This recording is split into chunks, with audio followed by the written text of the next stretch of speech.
And you're listening to a Token Nerd Network podcast. 3, 2, 1.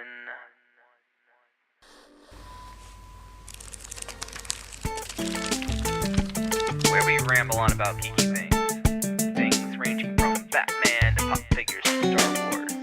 From Token Nerd Podcast. Stay spicy, my friends.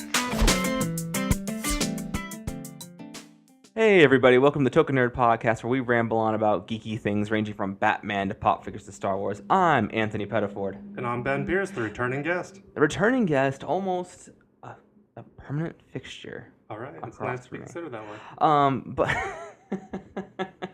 way.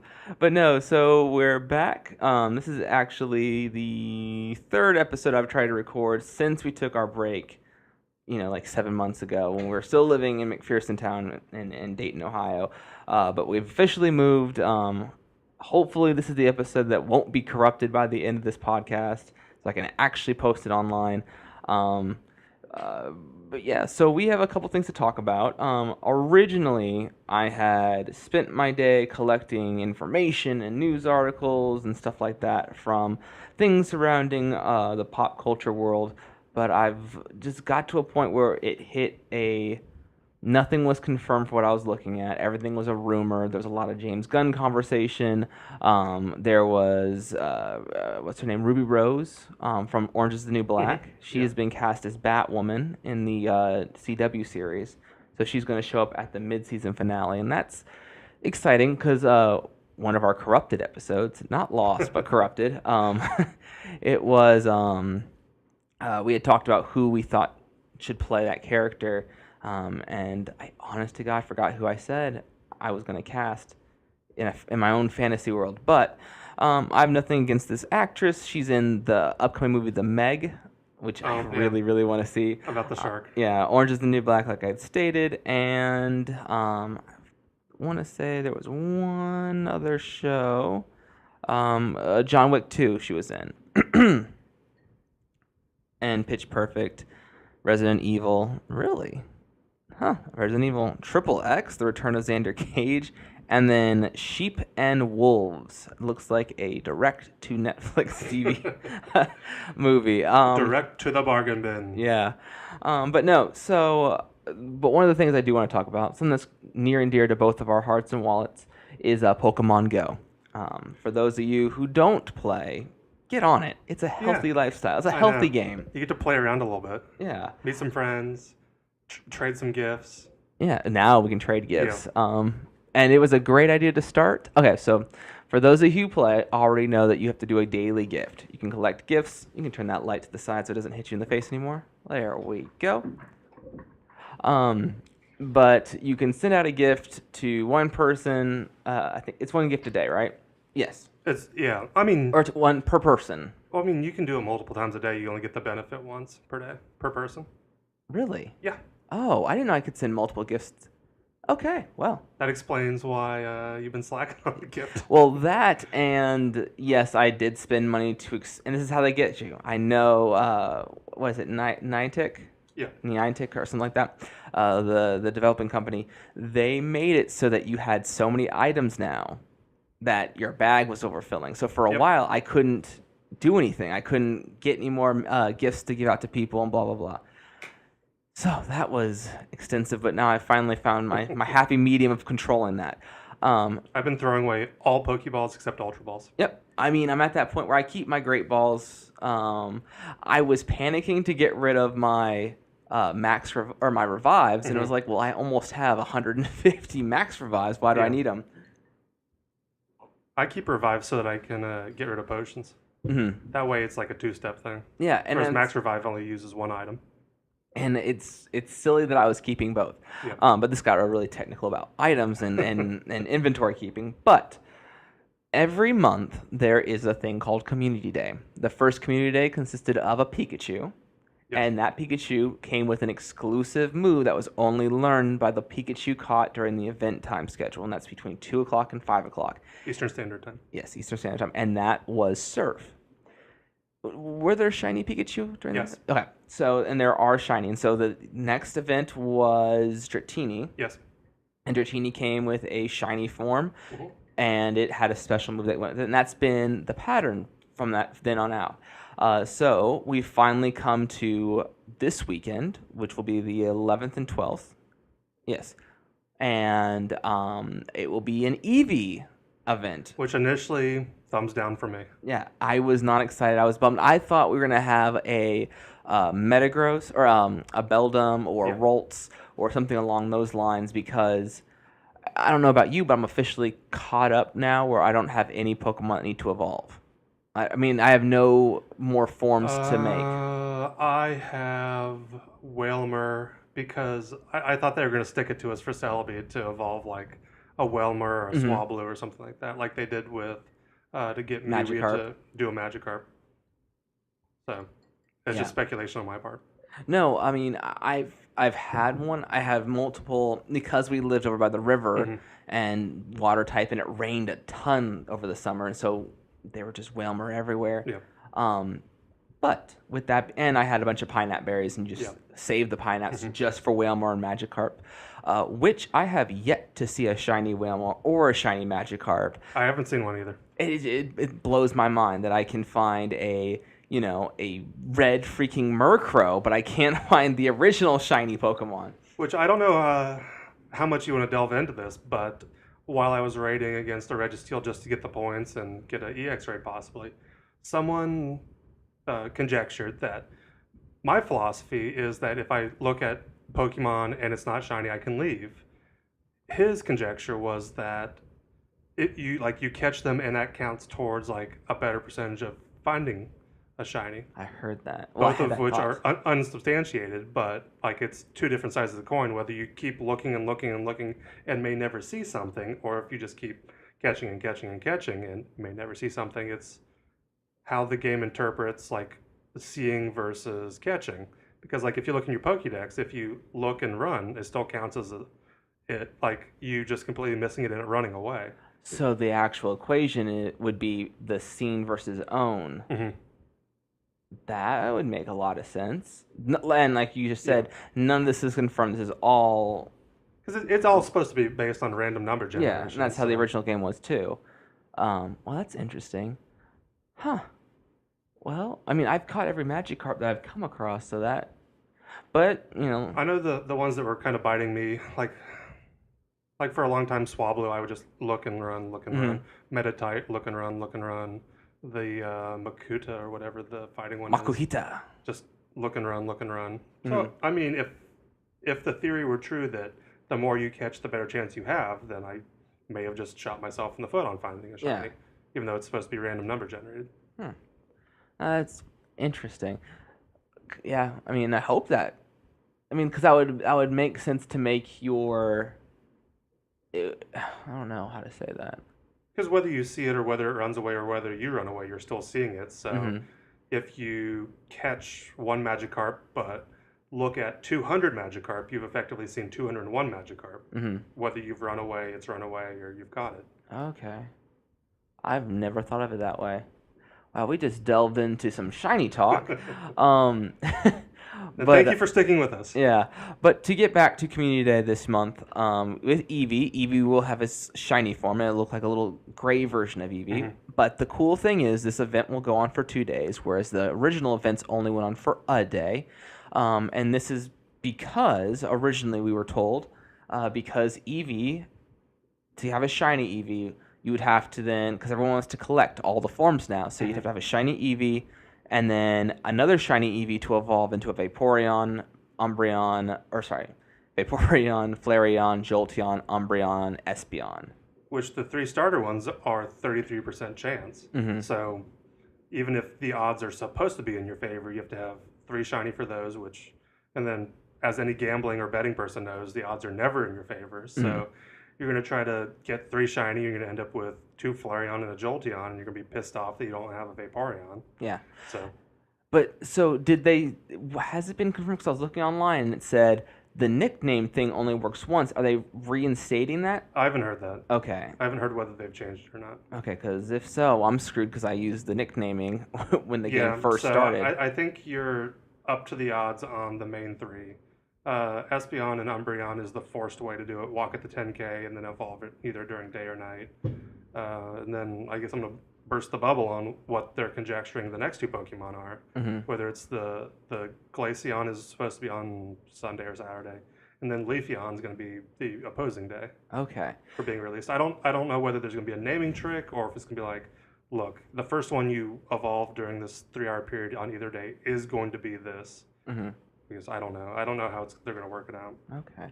Yeah, because they're with this being the multiple evolution Pokemon, there'd have to be a way to distinguish between, unless it turns into another random shoot of how you get there. So for those of you who don't exactly know what we're talking about, or only have played Pokemon Go to this point, Eevee has gotten new forms at one point per every other generation that came out. So the original game, there was Eevee, and it had 3 different evolutions that you could turn your Eevee into. And then in the second generation, you could make Umbreon and Espeon based on friendliness and how you treated the Pokemon and if it evolved during the day or night to make its respective Pokemon. And then in the 4th generation, they added Glaceon and Leafeon, which is the new ice and grass version of the Pokemon. That was when you had to actually find in the game there were landmarks. So at one point, you had to evolve your Eevee right next to a glacier. It was like a glacier piece, and then you had to go to a grassy rock, I think is what it's called, and evolve your Eevee next to that. And so those would be the first Gen 4 Pokemon, and that'd really be a cool introduction.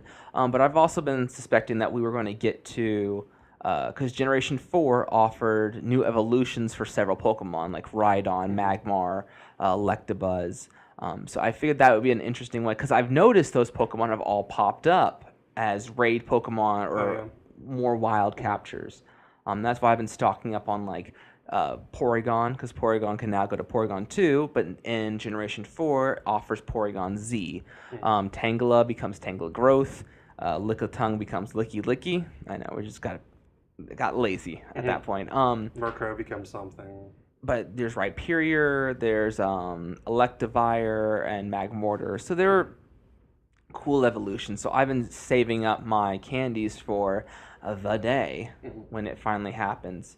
But no, so the idea is, and also for those of you who don't have Regice, this is your chance to get it during Community Day, because you can't go to any of the community days and not fall into a raid group of 20 people. Yeah. I've actually battled Regice 3 times, and it popped out of the ball every single time. Oh really? You don't have a Regice? No. Or sorry, not Regice. Registeel. Oh. Registeel is the Reggie that's on the rock, or the Reggie that's on the rocks. The Reggie that is on Steel. the gyms. Yeah, because Regirock is the next one that comes out. But I just felt really unlucky. It was one of those where I got really angry. Like I went out because I was gonna beat Abby, my fiance, because she hadn't gotten Regice yet, and at the time she was beating me in the Pokedex. So we were trying to see who had the most, and I was like, oh, this will put me. Well, now I'll be tied if I can get this. And so I went out, and I got there the day it started. So I fell into a raid group of 20 people. Boom, we knocked it out of the water, and then Pokeball. And I had 14, 14 Premier Balls, and it popped out. So then went home, got her. She went out and then caught it on the first throw. Oh, really? And it ran away from me. I've noticed that Registeel is very jumpy, like very twitchy and very hard to catch. So I feel dumb for getting rid of all my Nanaberries. Oh. Nanabe. Is that what they're called? I don't Nanaba? know. It doesn't really matter to me. But yeah, so, and then after this event, Regirock will show up.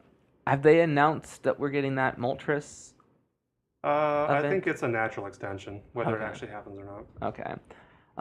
And so another thing for people, there was last month we had Zapdos Day and a Moltres or Articuno Day. Yeah. And that acted almost like a community day, but it was like, well, not last minute, but we found out within the week that it was happening.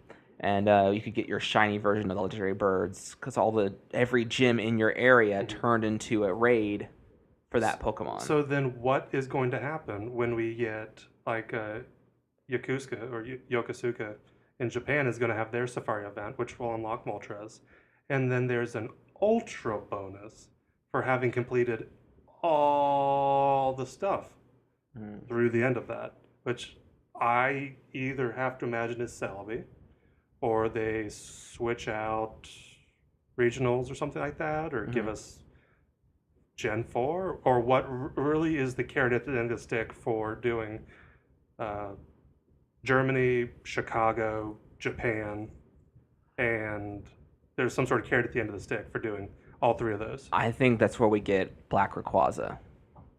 Hmm.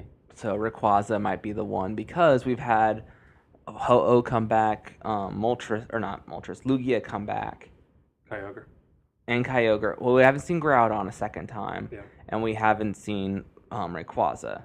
Or Deoxys is the one, and I would really like to see Deoxys come up. Deoxys is the alien DNA Pokemon that actually comes in 3 forms, and that would be really cool, actually, because I just made myself really excited about the idea that if all the gyms went active, it was it randomized which one you saw, so you could see attack form, defense form, or speed form. I want to say there was a third form to Deoxys, but yeah, it'd be really cool. And then the shinies.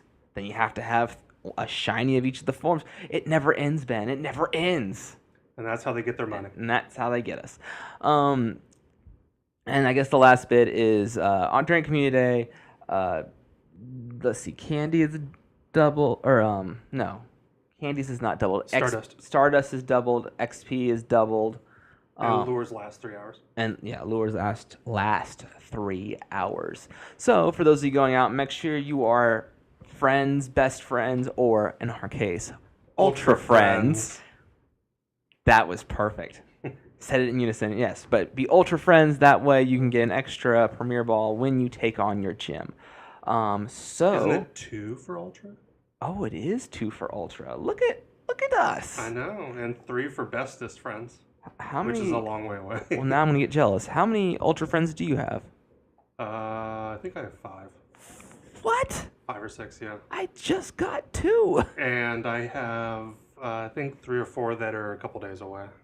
Jeez. Okay. Well, in that note, never mind. But you and Abigail were my first 2 ultra friends. Okay. There. I feel better now. I feel a lot better. Yeah, I think you and Abby are my only ultra. Yep. You and Abby are my only ultra friends. Yeah, Ben, I need to send you a gift for the day, and I got you popped up. Another fun thing for Pokemon Go. Before we wrap up this little segment, I have a Mr. Mime now. And I want to still put out there, and I stand by my thoughts. I do not like trading. Trading is what people like me did to not deserve a Mr. Mime. Just because a coworker of mine went to Italy, and I told her not to come back unless she came back with a Mr. Mime. But I really do appreciate you going to Italy and finding time during your extensive trip to find a Mr. Mime, catch it, keep it, and then hold on to the Stardust so that you could trade it to me. I do appreciate it. Does this mean that you're going to stick to your principles once we are ultra friends and a Mewtwo is up for grabs?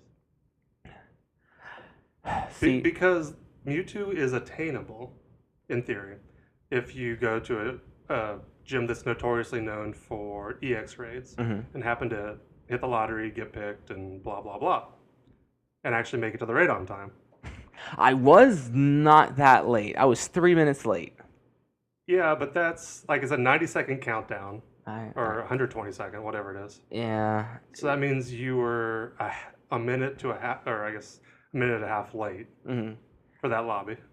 Yeah, and no one else was popping up. One guy did show up at the end, and it just never works out for the latecomers. No. But see, the thing is, it is obtainable. Speaking of which, during Community Day, make sure you go to an area that is known for having EX raids pop up, because that will just make your life. I need to just stop being. We live close to Riverscape, so it makes more sense for us to just go to Riverscape and then do our whole walk down there, and then because our routine now is do raids, hang out. These dogs are driving me absolutely crazy. But then we go to Lock 27 and get a little food and maybe a drink there. But anyway, let's wrap up. So I appreciate Pokemon talk. We are actually going to move on to our main conversation. Oh, we got upgraded to main conversation. Yeah, the main conversation for the podcast for this episode, and I'll let you take it away since this was your thing. All right. So the past couple days, and I guess it's been over the past months and I guess years, that it seems like there's been an uptick in people being more vocal about either injustices, rightly so. And I posited to Anthony whether it feels like there is a morality police going around. Obviously, in the past, people have done actionable things that have gotten themselves in trouble, rightly so. Not going to laundry list off people or what they did, but Roseanne. Yeah. People have gotten what they deserve for actionably, physically, doing things that have gotten themselves in trouble and fired off of shows. But it feels like, let me back up. So, like for morality, it seems like over the past few years, sports teams that have been named after or affiliated with Native Americans, like Redskins, Blackhawks, Indians, Braves, Seminoles, blah, blah, blah. Not like we have any other real ones that stick out that are after suppressed minorities or underrepresented people. But it seems like Native Americans have not stood up to actually say this offends us. It seems like it's typically Caucasian people who have nothing better to do other than tell people what they're offended by that seem to be the vocal majority. But that isn't necessarily here nor there, but what kind of spurred this for me is the firing of a certain director of a very promising franchise was let go from his directorial duties. I'll just put it out there. James Gunn was fired from Disney and directing Guardians of the Galaxy 3, or Volume 3. He's directed the first two and written. He's written them. And just the last bit, and I'll let you continue, is apparently rumor is Disney will be tossing out the third script that he's written. That's a shame. But over things that he wrote on a social media platform, but was never actionable, so it was just words in a vacuum. And so, like, for me, obviously it's a sensitive subject and not necessarily a subject that people want to hear about or talk about.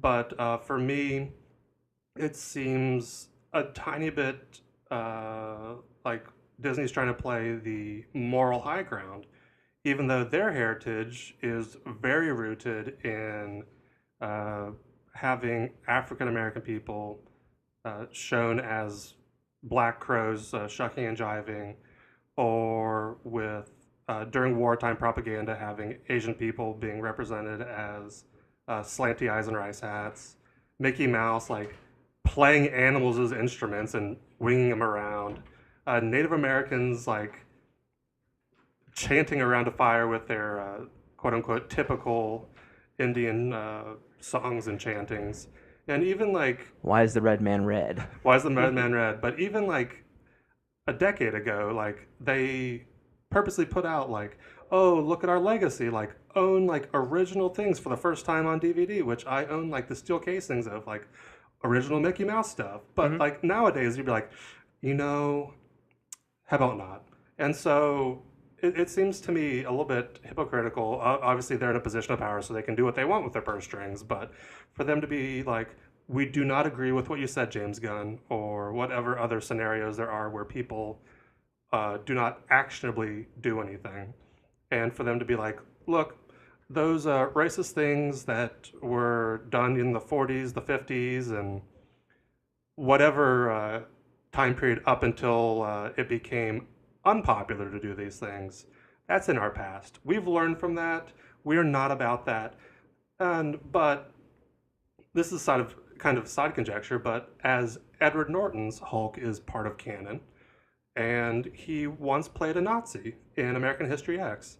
And I'm sure there's a spin on, yes, he was a Nazi with swastikas all over him and doing Heil signs and stuff like that throughout the movie, but he's a reformed Nazi. He learned from his ways, and his brother got killed because people thought he was a Nazi and didn't like Nazis. So that's a good thing. He turned his life around, and he's no longer a Nazi. It just like to me, it feels like, in spite of the fact that what James Gunn wrote, he acknowledges was in very poor taste. Just it fell flat. It just did not work in spite of him trying to be funny. Nothing actionable was done by him. He didn't go out and touch small kids. He didn't, like, nothing was like actionable other than it not being funny what he did. It's not like he went out and groped women, roofied them, made people physically uncomfortable with what he was doing in a room around them, sort of thing. So, like, to me, it bothers me that now, to save like public face so that there's not a public outcry against Disney of why aren't you firing him? How could he get away with this? Why are you supporting this sort of thing? It's people that there's either people who deserve to be drugged for what they've done, or people who just want to drag other people around. It seems like. Yeah. So to start with the topic itself, I agree. There is that, and I don't. Okay, I'm trying to think of the best way to put it. One, for those who, I want to point out that the campaign against James Gunn wasn't a real complaint. It was started by a right-wing group, and it wasn't even a group. It was I forget his name. It's just a person. Yeah, it was just a person, but what he did was he went out after Disney saying, look at this, but also people then went through his Twitter account, and then, like, I guess a couple weeks ago, he made a bunch of rape jokes or said something about, like, getting laid without rape is so difficult, something along those lines. But this was a campaign not because they cared, and half those people don't care about what James Gunn said. But it did attract people who want to care, who are armchair activists and things like that. But people want to throw out the idea that this is the same thing. Roseanne got fired by the parent company Disney for what she did on Twitter. But for those who don't understand, she got fired for what she said that day or at that time. She had made a comment, or she had made a tweet that was in poor taste, that even to me, had a racial tone to it, and she got fired for it because you don't want to be associated with that, because no matter what this country is looking like right now, racists and Nazis are still the bad guys. Yes. They aren't people who deserve the benefit of the doubt. They are bad guys. And so, but with James Gunn, and even with Roseanne, you couldn't fire Roseanne for when she sang the national anthem in that way that she did several years ago. For her other tweets and posts and other, like, blogs that she had done, because that was in the past. You can't hold someone accountable for that. Okay, well, at least not performers, because there is a difference to, like, a politician. Like, with our politicians, if they have a certain way of thinking and acting, maybe we should look into that because they're representing us. But a movie directors, they don't represent us. They're just something that we go and see. With James Gunn, he had made several tweets that were just stupid. He was to be an edgelord. He was, trying to get some people to react to it. And if you think about it, it's like, what's the right word? Clickbait. So anymore you see articles or even podcast titles that have these, and even on CNN and Fox News and MSNBC, the titles they put on their YouTube channels or even their breaking news, it's to get your attention. And I feel like that's what his tweets were. They were to get people to focus on him. It was just for attention. And, Ted Cruz came out and said, well, if he did do any of this, he should be prosecuted. But he didn't. It was a stupid, disgusting tweet that really had no business anywhere. But it, I said but 3 times. It had already been addressed in 2014 or 13 when they were making the first Guardians of the Galaxy. Like, we've already crossed this bridge. And for the president of Disney to say these were discovered, they weren't discovered. We've known about these. We've already dealt with it. And then we moved past it, and here we are now. So I do think it's crappy. And for Disney to say the things that it does, I don't know if I would put hypocritical with Disney because, okay, I know I'm rambling at this point. I'm just trying to make sense of what's going through my head. But like with Disney, so for example, Songs of the South. I was reading a book about it. So the actor who played Uncle Remus, he was actually not permitted to go to the premiere of Songs of the South, and because that was the culture then. It was a. I don't like it. I don't care for it. It has racial undertones, and I really think they should boot it from the playlist. But it's still there. It's part of Disney's history. And they made a ride out of it. Huh? They made a ride out of it. Yeah, they did make a ride out of it. But here we are now. We would have to move past those things. Because if we start nitpicking, then really Beauty and the Beast shouldn't be shown anywhere because it's someone abducting a woman, and then she has Stockholm syndrome, and she falls in love with her captor. And then you have Snow or Cinderella. There's abuse. There's things to dig into all of these different stories that people could latch onto, and some people have. When Beauty and the Beast came out, that was a big campaign against it.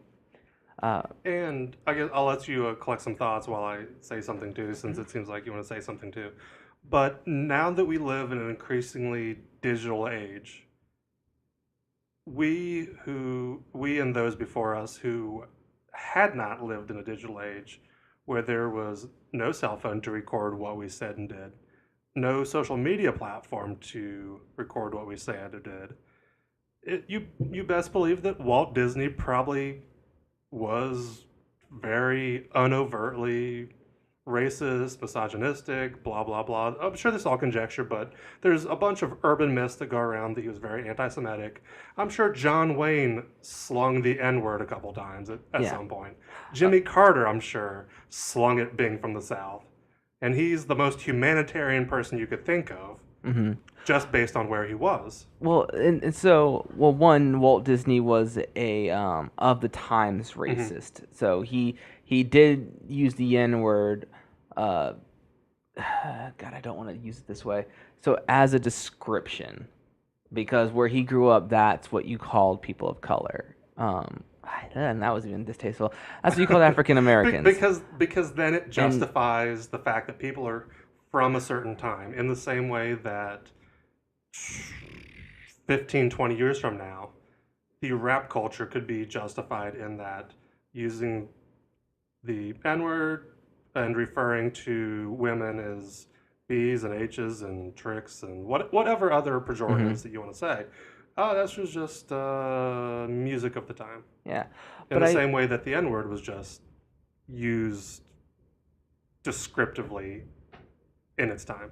And one thing I always kind of go back to when I think about human development and changing, it's you live in your bubble. So, for example, I went to Wilmington College, and a lot of the people like one guy who lived to the right of my dorm in my freshman year had never met anyone who looked like me, who didn't look like him. And secretly, I don't think he'd met anyone that didn't have a direct blood relation to him. That's fine. But that being said, because he was from the sticks in Kentucky, but he had never met anyone with any ethnic background in his entire life. And so once he met me and we hung out, we went to events, we were neighbors, then his tone changed. At one point, he would say things that were like, "You can't say that. You black people are all right." Yeah, but also, so in his defense, when I was in high school, at least I didn't know of anyone who was gay at that time. Sure. And so back in the early 2000s, to say no homo, or you say, "Oh, that's gay," like those were phrases that got thrown around. And I was saying it that when I got to college, I made a friend who was gay, and then was like, "Oh, yeah, that isn't in good taste. Like that's weird and offensive for my friend, and out of respect, I'm not going to say that anymore." And so you just stop saying it. But it's because and it's a crappy thing to say, but once you relate to someone who is different from you, then you realize, oh, then I don't want to say that anymore. Like there are some jokes that for people who know black jokes who might find it funny, but you have a friend who's black and you're like, I actually am not going to say it. it's not that funny to me anymore. But when you're, like, oh, ha ha ha, black people get shot by the police, or make some kind of joke along those lines, and then you have a black friend, you're like, well, the idea of him getting shot by the police isn't funny anymore. Which 40 plus people were shot over the weekend in Chicago. Really? Yeah. That's a thing? Yeah. What? Yeah. Oh. A crap ton of people were shot over the weekend, partially in relation to Lollapalooza goers, and others just normal Chicago shoot 'em up style. It says, this was on over the weekend, 66 people were shot, including 12 who died. Okay, well, we're going to put that aside because talking about racism and prejudice in pop culture is dark enough than Chicago's death count. I mean, I agree with you. There is a level of sensitivity, but with the James Gunn incident, that wasn't sincere sensitivity. That was people reactionary. That was not even reactionary. It was one person or one specific group that was doing it to show they could. So no, I don't hold to the same thing. But kind of piggybacking on that, Dave Bautista, who plays Drax in Guardians of the Galaxy, had come out to say that he'll do what he is legally obligated to do, but he's done. If they don't use James Gunn's script, which it seems like they're not going to, he would like to either be written out or killed off from the Marvel Universe. And do you find that? Which the entire cast, whether signed or had their names signed for them, that letter of support for James Gunn, whereas like Chris Pratt, Dave Bautista, whoever plays Gamora, whoever plays Zoe Saldana, Nebula, Brad Cooper. While it was a great letter, there was nothing about it that they said they support him for his future and that he's a good guy. It was a statement to his character. Only Dave Bautista has come forward and saying that him being fired was wrong. And so when I see that letter, it feels fake to me. It feels like the person who then goes like, thoughts and prayers. Yeah, exactly. That letter is thoughts and prayers to me, and I just think it's a BS thing. I think Dave Bautista is the only person who said, "Hey, I'm going to stand up for this. There's a person I believe was wrongly treated, and I'm going to stand with that person." And it kind of shows everyone else's colors. And I can't say I would do any different if I was looking at the Marvel Universe and you were the director and you got fired. I don't think you should have gotten fired. But then I'm looking at, crap, what happened? Where's my money come Yeah, from? exactly. I go back to being a ticket agent. So I don't know. It's weird. I didn't think the letter did anything. It kind of was just a meh. Okay, they sent a letter. Woo. But it is a weird. I do believe that Disney needs to figure themselves out. But in their shoes, I think that if they had taken a week and said we spoke with Pratt, or not Pratt, we spoke with Gunn, we spoke with the cast, we spoke with our shareholders, and this is what we've come with. We either are keeping him or we're getting rid of him. But take a week to do it versus this reactionary thing, and it looks like they felt the coals of some right wing, I hate saying it, fake news group, and this is what it profited. So I think I get ready to see more, because that did spew into like Trevor Noah got heat. What's his name? Patton Oswalt. Oh yeah. They went after Patton Oswalt on tweets he said, and they posted it. And to be fair, yes, he said every single word, and he typed every single word, and the tweet was the tweet, but they didn't reference it. The fact that it says like 2 of 3, which meant it was the second page of 3 tweets. Yeah. And it was in a longer conversation. Comes out of any of our mouths typically is not recorded unless we're typing it out on Twitter or Facebook or Instagram or something like that, where you have to expect that it's not going anywhere. Like, it's searchable. You could have someone who has nothing but time on their hands to search through your 25,000 tweets as the POTUS, because you live capture everything, but someone has the time to search through all 25,000 of your tweets and find something out of context or within context, depending on who you are, and just be like, well, he said he happily slapped women on the butt. Mhm. I don't like that in someone. And it's probably like someone said it 35 years ago as Humphrey Bogart, and Yeah. it's like, Humphrey's okay, but if he would have wrote that now, I don't think I'm happy with Humphrey on this. Well, I would almost say that my great grandpa wasn't exactly fond of people of color before my grandma got married to my grandpa. So, years later, decades later.